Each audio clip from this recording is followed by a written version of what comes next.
ዩተርን ልናደርግ ነው። ስፖኪዮኒ መኪና ምናምን ካለ የለም አይደል?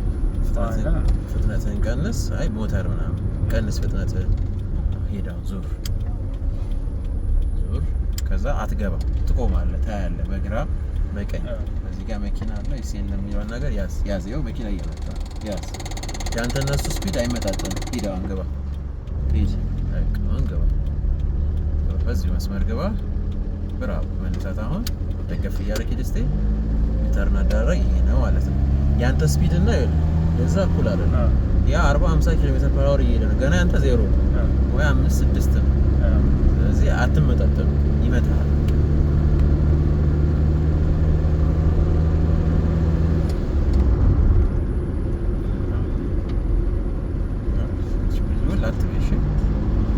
ይገባኛል ሀሳብ። ይሄን እንትን ምናምን ለመዝለል ነው ትችላለህ፣ ግን ምን ማድረግ አለብህ? ጥንቃቄ አድርገህ መዞር። ሰው ሁሉ ለአንተም እንደምችል ነው የሚያስበው። አዲስ እንደሆንክ አያውቅም። እዚህ ጋር ዩተርን እናደርጋለን ድጋሜ። አይሱዙ ሲዞር ይታያል አይደል? ልክ በአይሱዙ ጋር ትዞራለህ። ፍሬቻን አብራ። በዚህ መስታወት እስቲ መኪና ላይ ይመጣው ፍጥነት ያለው ሩቅ ነው። በቃ አንተ ፍጥነት ሩቅ ስለሆነ ችግር የለውም። ቅርብ ከሆነ ግን ምልክት ሰጥተዋለህ። ፍጥነቱን የማይቀንስ ከሆነ አልፈህ ትሄዳለህ። በሌላ ቦታ ዩተርን ታደርጋለህ። ሂድ። አትገባም። አሁን ታያለህ። መለስ አድርግና መሪህን። ከዚህ ጋር ይመጣ መኪና ምናምን ካለ ይህ መጀመሪያ በዚህ በኩል እጅን እንደዚህ አታርግ። ያስ ባጃጅ ኤን ኒውትራል አለ። ኒውትራል አሁን የለም ማለት ገባ።